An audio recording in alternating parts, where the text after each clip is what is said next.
네, 6시간 만에 일단락된 비상계엄령이 전국을 뒤흔들고 있습니다. 부동산 시장 역시 어떤 영향을 미칠지 예의주시하는 모습인데요. 네, 비상계엄령이 대한민국 경제를 이렇게 이 후폭풍 언제까지 그리고 어디까지 이어질지 이제는 또 부동산 시장도 한번 전망해 보겠습니다. 도시화 경제 송성현 대표 자리했습니다. 어서 오세요, 어서 오세요. 대표님. 네, 안녕하세요. 네, 오늘 남은 시간 다 커버해 주셔야 됩니다, 송 네, 대표님. 네. 꽤 많은 시간이 남아 있는데 네. 또 이슈는 또 그렇게 유쾌하지는 않아요. 네. 그러게요. 자, 어쨌거나 지금 우리나라가 뭐 외신에서도 다들 그렇게 주목할 만큼 이제 엄청난 지금 일이 벌어지고 있었고 그 관련해서 뭐 정치권이나 뭐 경제 할 것 없이 다 지금 혼란스럽습니다. 이게 지금 부동산 시장에도 이 비상계엄령의 여파가 느껴지시나요? 아무래도 부동산 시장 네. 같은 경우는 그 단기적으로 움직이는 시장은 아니고 가격이 좀 무겁다 보니까 그렇죠. 네. 그리고 그 기간도 한 6시간 정도 만에 이제 해제가 되다 네. 보니까 그렇게 크게 요동치지는 않았어요. 그렇지만 지금 자꾸 이 내용을 가지고 뭐 여러 매체에서 계속 얘기를 하다 보니까 점점 이게 단기적인 6시간이 시간이 점점 길어진다라는 불안감이 생기는 거죠. 6시간에서 6일, 뭐 6일에서 뭐 6개월까지도 이어지고 만약에 이제 정권 끝까지 뭐 이 내용을 가지고 이어지게 된다라면 부동산 시장에서도 단기적인 이런 이슈가 중장기적까지도 이어질 수 있다. 그러면은 이 뭐 불안 요인 자체가 좀 더 확대될 가능성들은 있다라고 봐요. 그래서 수요자들을 만나다 보면은 이야기를 하시는 게 처음에는 그냥 좀 가볍게 이야기해서 뭐 부동산은 괜찮아요라고 얘기를 하다가 네. 점점 시간이 지날수록 이렇게 된다라면은 뭐 투자라는 게 뭐 부동산 같은 경우는 아무래도 정책에 따라서 움직임이 큰데 뭐 세금적인 정책, 그다음에 재건축에 대한 그 이슈 뭐 이런 것들도 만약에 이제 정권이 바뀌게 된다라면은 어떻게 또 대응을 해야 되냐 뭐 요거에 대해서 좀 고민들을 하고 있는 것 같아요. 특히나 뭐 건설이라든지 부동산 시장 같은 경우, 특히 건설 같은 경우는 어떤 수입을 하는 데 있어서 뭐 이렇게 불안한 요인들이 작용을 하게 된다라면 가격에 대한 인상 이런 부분들도 있고 또 금융하고도 또 연결이 되기 때문에 신용도가 또 떨어지게 된다라면 네. 대출 금리가 또 인상될 거 아닌가 뭐 이런 것들도 고민을 하시는 것 같아요. 그래서 내 집 마련을 하거나 투자하시려는 분들 같은 경우 부동산 상품 자체가 대출에 대한 의존도가 크잖아요. 그러니까 이런 큰 의존도를 갖고 있는 대출 또 금융 뭐 이런 거에 대해서 불안감들을 많이 느끼는 것 같고요. 그런 상황으로 인해서 지금 시장 안에서는 수요자들은 상당 부분 관망세로 전환을 했다라고 봐야 될 것 같아요. 시장의 흐름들을 계속적으로 모니터를 할 것으로 보여지고요. 이 관망세가 아무래도 좀 짙어지게 된다라면 뭐 거래량 축소라든지 이런 부분들 또 부동산 시장은 금액이 크다 보니까 거래가 축소된다라면 뭐 세수에 대한 부족 또 세수가 부족하게 되면 기존에 있었던 인프라 구축이나 이런 것들도 늦어질 수 있는 거 아니냐라는 생각들을 할 수밖에 없을 것 같아요. 그래서 지금 당장으로는 단기적인 이슈 때문에 불안감들이 적었지만 뭐 계속적으로 이런 그 계엄령 관련된 이야기 그리고 이 이야기를 조금 더 확장돼서 얘기가 좀 커지다 보니까 수요자들도 예전에는 그 별 의미가 없다라고 생각하다가 조금씩 의미 부여가 되고 이런 것들이 좀 불안감으로 일정 부분 좀 작용을 하고 있는 것 같습니다. 네. 사실 이제 앞서 간단하게 좀 언급을 주시긴 했는데 이게 공사 현장, 건설 네. 현장 입장에서 보게 된다라고 네. 하면은 사실 자재를 수입해서 하는 경우도 많단 말이죠. 네. 그럼 지금 최근에 아무래도 이런 이슈 때문에 이제 단롱산율이 급등을 한 점도 있고, 네. 그러면 같은 자재를 들여도 더 비싼 가격에 들어야 되는 거고, 또 네. 그쪽 입장에서는 우리나라가 되게 리스크가 있다고 보여진다는 더 많은 담보를 요구할 수도 있는 거예요. 네. 이러면 자재비는 상승할 수밖에 없고 네. 공사비도 네. 상승할 수밖에 없을 것 같은데요. 맞습니다. 지금 그 달러 관련돼서 환율 이게 뭐 급등한 그 시점을 보면 계엄 선포 이후에 예. 1,442원까지도 올라갔거든요. 그러니까 1,400원대 정도의 그 환율이라는 거는 아무래도 지금 공사비가 올라가고 있는 그 상황 그리고 그 올라간 공사비에 달러를 또 계산을 해본다라면 두 가지 측면으로 볼 수 있어요. 만약에 사업을 진행한다라고 해도 자재비가 올라가서 분양 가격이라든지 이런 부분이 올라가는 점. 그렇죠. 또 하나는 뭐 이렇게 가격이 너무 올라가다 보니까 자금 여력이 있는 건설사들은 괜찮겠지만 자금 예. 여력이 없는 사람들은 공급하는 거에 대해서 좀 부담감들을 느낄 그렇죠. 수밖에 없겠죠. 그러면은 이 환율이 좀 안정세를 가져온다든지 그때까지 공급을 하지 못하는 그런 결과들 뭐 이런 부분까지도 이어질 수밖에 없을 것 같아요. 그래서 뭐 착공을 한 사업장들 안에서도 분양가 상승에 대한 이런 문제점들이 클 수밖에 없고 그리고 수도권 일대라든지 지방권 같은 경우는 또 공급의 차질 문제 뭐 이런 것들도 생겨날 수 있을 것 같습니다. 그리고 여러 사업장들, 재건축을 앞둔 사업장들 같은 경우도 최근에 추가 분담금에 대해서 굉장히 좀 부담스러워 하는데 공사비가 이렇게 올라간다라는 거는 추가 분담금이 더 증가할 수 있다라는 우려들이 있을 수밖에 없거든요. 그래서 지금 공사에 대한 원가들이 계속적으로 올라가고 있는 불안 요인들이 앞서서 저희가 이야기를 했던 것처럼 단기적으로는 큰 변화가 없을 거라는 생각에서 이제 자꾸 이게 얘기가 뭐 계속 하는 게 맞는 건지도 모르겠는데 어쨌든 뭐 언론은 또 이슈를 가지고 또 얘기를 하는 그런 네. 역할을 하다 보니까 또 이런 부분 안에서 변화되는 뭐 문제점들 뭐 이런 것들도 부동산 시장에서 큰 나름의 그 의미가 있다라고 봐야 될 것 같습니다. 아니 지금 좀 설명은 하셨지만 송 대표님 이렇게 되면 그렇지 않아도 지금 이렇게 네. 뭐 분양가 얘기 딱 보도를 보는 순간에 얘기 듣는 순간에 억소리가 나오는데 네. 이 분양가 또 더 올라가는 거 아니에요? 그렇죠. 지금 일반적으로 보게 된다라면 분양가가 더 올라갈 수밖에 없는 환경이라고 봐야 되겠죠. 네. 왜냐하면은 뭐 마진이라는 거는 일정 부분 조금 줄이겠다라는 것들은 생각해 볼 수 있지만 뭐 마진을 깎아서까지 사업하기는 어렵거든요. 일정 부분의 그 수입되는 그 가격들하고 이제 분양하는 그 금액들 뭐 이런 것들을 생각을 해본다라면은 분양 가격이 올라갈 수밖에 없다라고 볼 수 있을 것 같아요. 그래서 지금 보면은 이런 그 최근 들어서 인플레이션들 때문에 지금 이게 뭐 가격 자체가 다들 뭐 놀라고 있는데 지금 노원구 같은 경우도 3.3제곱미터당 분양 가격이 4천만 원을 돌파를 했거든요. 예전만 해도 이게 뭐 마용성 지역이라든지 뭐 강북의 주요 지역에 있었던 가격선을 지금 넘어선 가격이라고 봐야 될 것 같고요. 성북구도 국민평형으로 불리우는 84제곱미터가 지금 14억을 넘는 그런 상황입니다. 그래서 지금 분양 가격이 계속적으로 올라가고 있는 상황에서 이런 이슈가 터지다 보니까 분양 가격이 더 올라갈 수 있지 않을까라고 보는데 서울의 외곽 그 같은 경우는 지금 4개월 정도 보면은 한 2억 정도가 올라간 상황이에요. 지금 그래프 보시면 23년부터 24년에 그래프의 그 높이가 굉장히 가파르게 올라갔거든요. 근데 지금 최근 들어서 이런 계엄 이슈, 그다음에 달러 급등으로 인해서 24년에서 25년의 그 높이도 굉장히 좀 높아지지 않을까. 뭐 그렇게 볼 수밖에 없는 상황입니다. 그렇다 보면은 이제 아무래도 수요자들 입장에서는 좀 부담스럽게 작용을 할 텐데 분양가가 올라가면은 이제 가격이 좀 올라가다 보면은 아무래도 수요는 이탈될 가능성도 충분히 있거든요. 네. 그래서 네. 서울권역처럼 청약 경쟁률이 높고 이런 높은 경쟁률을 바탕으로 해서 미분양이 좀 적게 나타나는 곳은 분양가가 올라가는 걸 유지할 가능성이 있는데 뭐 지방권이라든지 수도권의 일부 지역들 같은 경우는 분양가를 올리면은 수요자들이 이탈되고 또 이탈되면은 아무래도 분양성이 좀 떨어지기 때문에 이런 부분에서는 조금 달라지지 않을까. 그래서 아파트의 분양 가격 추이를 보더라도 인기 있는 서울 지역 같은 경우는 저렇게 가격이 올라가는 그 추이를 볼 수 있고 수도권을 비롯해서 전국 단위 같은 경우는 높이가 저렇게 좀 평탄화하게 가고 있는 모습들을 보여지고 있잖아요. 그래서 저런 문제점들이 계속적으로 나타나면서 서울하고 전국의 분양 가격의 양극화들이 나타날 가능성들이 크다라고 봐야 될 것 같습니다. 그러면 정부 정책 차원에서 좀 여쭤볼게요. 이제 뭔가 그 시장 안정화를 위해서 공급 정책에 좀 주력한 모습이었는데 네. 지금 이런 상황이면은 뭐 정책 자체도 속도 내는 거는 사실 기대하기가 어려워진 거잖아요.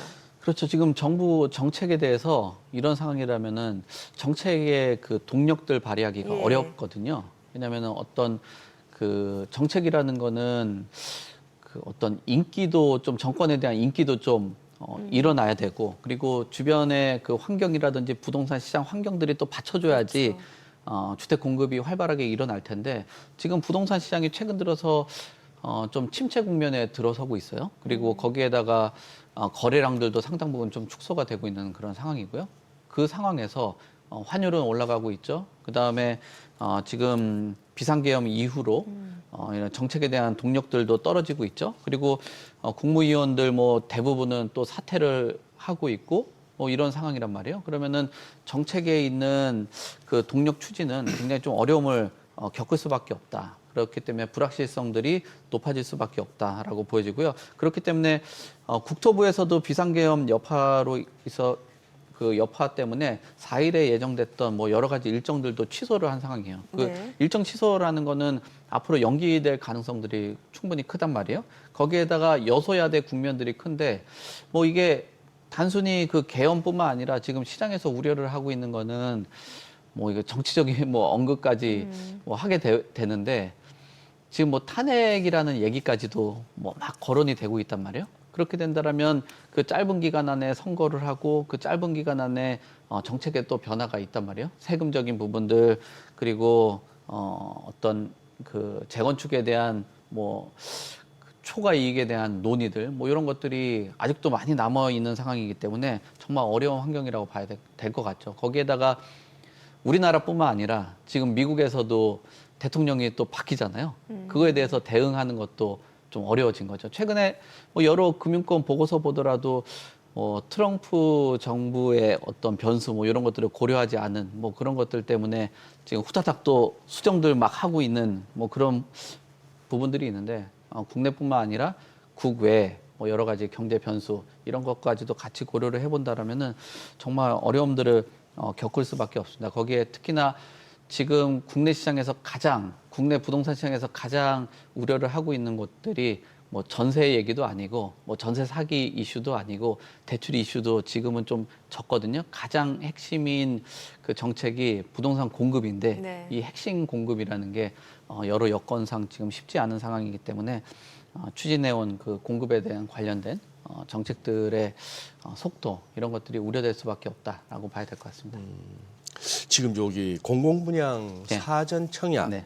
이쪽 주택에서 이 본청약 연기 뭐 이게 처음은 아닙니다만 네. 이게 자꾸 이제 본청약 지연 잦아지고 있습니다. 이렇게 되면 이거 입주 기다리고 있던 실수요자들 입장에서는 좀 힘들어지실 텐데. 그렇죠. 지금 실수요자들은 네. 공공분양 또 도전하시는 분들 같은 예. 경우가 뭐 능력이 많이 있고 자산 여력이 있다라면 벌써 민간 분양에 도전을 그렇겠죠. 하셨겠죠. 네. 그러면 이 공공분양에 도전하시는 분들이 그 뭐 서민이라든지 또 무주택자들이 많은데 이분들 같은 경우는 벌써 안정적인 그 주거에 정착을 못 하신 분들 아니에요. 집이 없거나 네. 또는 서민들이기 때문에 주거 이동이 잦으신 분들. 근데 그런 분들에게 단순히 지금 단 1년만 해도 굉장히 좀 어떤 변화가 많이 있는 분들인데 뭐 예를 들면은 유치원에서 초등학교로 간다든지 아니면은 초등학교에서 뭐 중학교를 가는 그 네. 시점에 물린 분들 네. 있잖아요. 이 1년만 해도 굉장히 예민하거든요.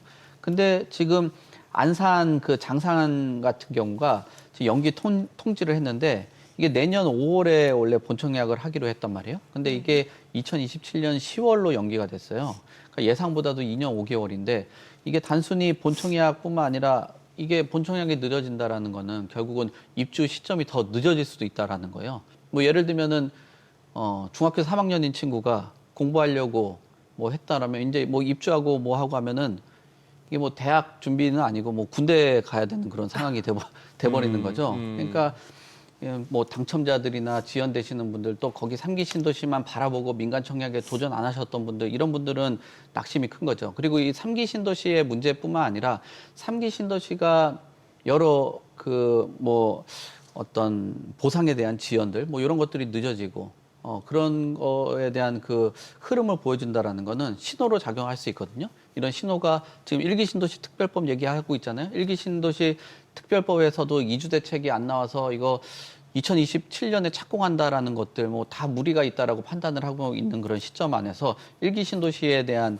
그 속도도 기대했던 거 그리고 착공 시기는 당연히 수 있다라고 신호로 받아들일 수 있고요. 또 강남권에 또 최근 들어서 그린벨트 해제 얘기들도 있었잖아요. 그럼 이 부분들도 결국은 보상 지연 뭐 이런 것들이 인해서 당연히 또 지연될 수밖에 없다라는 뭐 얘기들을 할 수밖에 없는 거죠. 그러니까 이 본청약에 대한 그 지연들이 늦어지면서 어떤 그 인센티브를 줄 것인지 지금 나오고 있는 내용들 보면 6개월 이상 지연되면 계약금 10%에서 5% 정도로 낮춰주는 뭐 요 정도 수준인데 그 정도 수준으로 이렇게 오랫동안 흘러간 그 세월을 굉장히 좀 추상적이잖아요. 그 세월을 어떻게 보상을 하고 그 보상을 가지고 만족할 수 있을지 이런 것들은 의문으로 다가올 수 있을 것 같습니다. 네.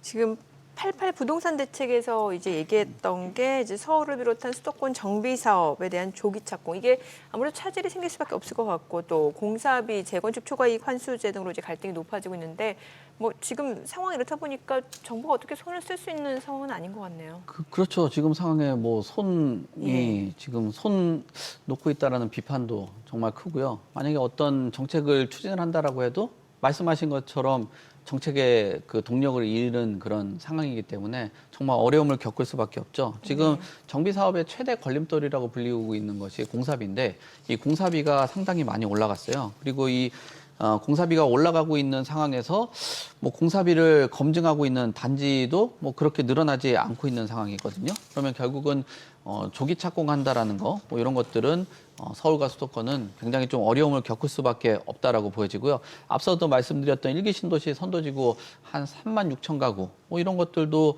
27년 착공이 정말 현실적으로 어려워졌다라고 봐야 될 것 같습니다. 그리고 사업성에 대한 얘기들이 나오고 있기 때문에 그 사업성이라는 거는 결국 어떤 분양 가격을 높게 측정할 수 있는 단지들, 뭐 이런 지역들만이 사업을 추진할 수 있거든요. 지금 안전진단 통과에도 사업이 웬만하는 곳들은 다 지연된다라고 얘기들을 하고 있어요. 지금 될 수 있는 곳이라는 것은 강남하고 목동 정도인 건데 지금 마포에 있는 도화 우성 같은 경우도 안전진단 통과하고 난 이후에 뭐 공사비에 대한 이슈가 있다 보니까 뭐 속도를 못 내가고 있고요. 그리고 노원구하고 그 도봉구 같은 경우도 분담금 문제, 뭐 아파트 분담금 5억 정도 한다라고 얘기하는데 아파트 가격이 5억인데 분담금이 5억이라는 얘기가 나오고 있잖아요. 그렇기 때문에 재건축 사업들이 지지부진하다라는 얘기들이 많습니다. 근데 여기 손 놓고 있다라는 그 비판들도 있는 것도 사실인데 왜 그런 일들이 있냐면은 네. 행정적인 부분들은 건드려 줄 수 있어요. 어떤 사업 속도를 낼 수 있다라는 예. 거. 근데 공사비에 대해서 어떤 추가적인 지원이 있게 된다라면 뭐 어떻게 보면은 정부의 예산이 또 들어가거나 혈세가 또 들어가는 그런 상황이 들어갈 수 있거든요. 그러면 재건축 단지를 위해서 일반적인 그 지원들이 그 돈이 들어간다라는 거에 대해서 뭐 일반 시민들이나 국민들이 납득할 수 있는 건지 또 이런 예산이라든지 돈을 통해 가지고 지원이 들어가게 된다면 그래도 또 공급 확대가 있기 때문에 주택 가격의 안정을 가져올 수 있다라는 또 시각도 있기 때문에 이런 시각들이 완전히 해소되기는 어렵기 때문에 행정적인 부분들 뭐 이런 부분들은 그런 부분들만 건드리고 있는 것 같습니다. 결국은 핵심은 지금 이런 문제들 때문에 수도권과 그 뭐 서울 정비 사업은 속도를 내기에는 현재로서는 굉장히 제한적이다라고 봐야 될 것 같습니다. 네. 여기 송 대표님 분양가 상한제 이것도 한번 여쭤볼게요. 네. 우선 기본적으로 잠깐만 이거 어떻게 됩니까? 이 분양가 상한제를 하면은 네. 공급하는 쪽 입장에서는 마진이 적어질 수밖에 없잖아요. 네. 그럼 이게 분양가 상한제를 갖다가 하더라도 충분히 사업성은 나오는 겁니까? 그러니까 선택들을 잘 해야 되는데 네. 사업성이 굉장히 좀 축소가 되긴 하죠. 그래서 예. 이 분양가 상한제가 적용이 되면 예. 공급 그 물량 사업성이 부족해지고 그다음에 조합원들이라든지 또 시공사의 그 뭐 자금들 뭐 이런 것들이 줄어들기 때문에 그런 부분들 때문에 사업을 안 하려고 하는 사업장들이 많은 거죠. 그래서 예전 그 분양가 상한제에 대해서 그래서 폐지에 대한 얘기들도 네네. 상당히 많은 것도 사실이고요. 네. 부작용으로 부실공사 그렇죠. 논란도 부실공사라든지 있었고. 예. 또 분양가 상한제가 적용되는 지역들 자체가 굉장히 좀 고가 아파트들이 즐비한 곳이잖아요. 거기에 품질이 떨어지게 된다라면은 또 그 입주자들에 대한 그 불만들 그리고 이 분양가 상한제로 인해서 주변에 있는 아파트 가격을 억누를 수 있다라면 그래 그러면 이 분양가 상한제 제도를 통해 가지고 주택 가격 안정에 도움이 될 수 있다라는 시각들이 있을 텐데 글쎄. 지금 분양가 상한제가 적용되는 단지는 분양 심한 가격을 눌러놓고 분양이 완료가 되고 나면은 뭐 소위 말하는 그 프리미엄이 형성되는 그런 글쎄. 문제들밖에 예. 되지 않고 있단 말이에요. 그래서 이 분양가 상한제에 대한 그 얘기들이 많이 나왔고 지적들이 많이 있고 그리고 특히나 뭐 전반적으로 서울 전역에 분양가 상한제를 적용을 한다든지 수도권에 분양가 상한제를 적용하는 게 아니라 강남 3구하고 용산만 적용이 되고 있는 상황이기 때문에 오히려 그쪽에 여기가 돈이 되는 사업지가 아니냐라고 생각들 하면서 자금들이 몰리는 그런 문제점들이 있단 말이에요. 그래서 최근 들어서 지금 방배동의 아크로 리츠카운트라든지 레미안 원페릴라 여기도 이제 일반 분양들을 하게 되는데 아마 이곳에 그 많은 분들이 내 집 마련을 안 하고 뭐 소위 말하는 그 로또 분양 네. 이런 것들을 노리면서 쏠림 현상들이 극심하게 나타날 수밖에 없다. 그래서 분양가 상한제에 대해서 뭐 소장님이나 우리 뭐 이정민 앵커께서도 항상 뭐 이렇게 나오면서 좀 갸우뚱하는 문제들이 많은 시민들하고 국민들이 이 분양가 상한제에 대해서 고민들을 좀 많이 하고 오히려 분양가 상한제가 역시나 분양가 상한제가 주택가격 안정에 도움이 된다라는 인식보다 분양가 상한제는 이코르 로또 단지다, 돈 버는 단지다라고 글쎄요. 생각들 하면서 이런 쪽만 쳐다보는 그 문제점들이 나타나고 있습니다. 오히려 역효과가 더 많은 것 같아요. 아니 지금 말씀하신 대로 이렇게 해서 그 주변에 턱없이 높은 시세가 좀 낮아진다는 어떤 효과가 조금이라도 나타난다면은 약간의 어떤 부작용이 있더라도 이거는 해볼 만한데 저는 암만 들어도 이 제도를 이 정책적으로 밀어붙이는 이유를 모르겠어요. 네. 아씨, 네. 아니 근데 저 뭐 네. 올림픽 이거 제가 할게요. 이걸 못 읽겠어요 제가. 네, 예, 원래 제 순서였던 것 같아요. 그렇구나. 예. 예. 그 최대 지금 재건축 단지가 올림픽 파크 포레온. 네. 이 지금 보류지 물량이 나오는데 이게 경매 방식으로 진행이 된다고 하잖아요. 네. 근데 뭐 마이너스 P 얘기 나오는데 이건 네. 또 어떤 내용이에요? 근데 이제 마이너스 P가 나오는 곳이 이 올림픽 파크 포레온이라기보다는 오히려 아까 얘기했었던 네. 분양가 상한제 적용이 안 됐던 곳들, 분양 가격을 이제 올렸던 서울의 외곽 지역들이 지금 나오고 있고 또 수도권 아파트 주변으로 해서 나오고 있거든요. 그러니까 이런 얘기들이 나오고 있는 상황에서 올림픽 파크 포레온의 그 보류지 물량, 그러니까 물량들이 나온다라는 거에 대해서 이거를 매입을 해도 될지 말아야 될지 네. 고민들을 하고 계신 것 같아요. 근데 강남 안에서도 초인접되어 있는 강동 지역에 대규모 물량들이 들어오는 곳이기 때문에 그래도 보류지 쪽에 관심들이 일정 부분 많이 있을 것으로 보여지고요. 다만 이제 보류지를 투자를 하실 때 좀 고려를 해봐야 되는 게 이제 잔금 시기가 얼마 안 남았기 네. 때문에 자금 여력들이 갖추신 분들 뭐 이런 분들 중심으로 해서 투자를 하시는 게 좋을 것 같습니다. 그래서 서울의 중심권역에 있는 그 보류지 매물하고 또 서울 외곽과 수도권에 있는 마이너스 P 뭐 이런 것들을 좀 분간을 좀 해서 본인의 그 사정에 맞춰서 매입을 하면 뭐 좋지 않을까 그렇게 봅니다. 네, 오늘 내용 네. 잘 들었습니다. 고맙습니다. 고맙습니다. 네, 감사합니다.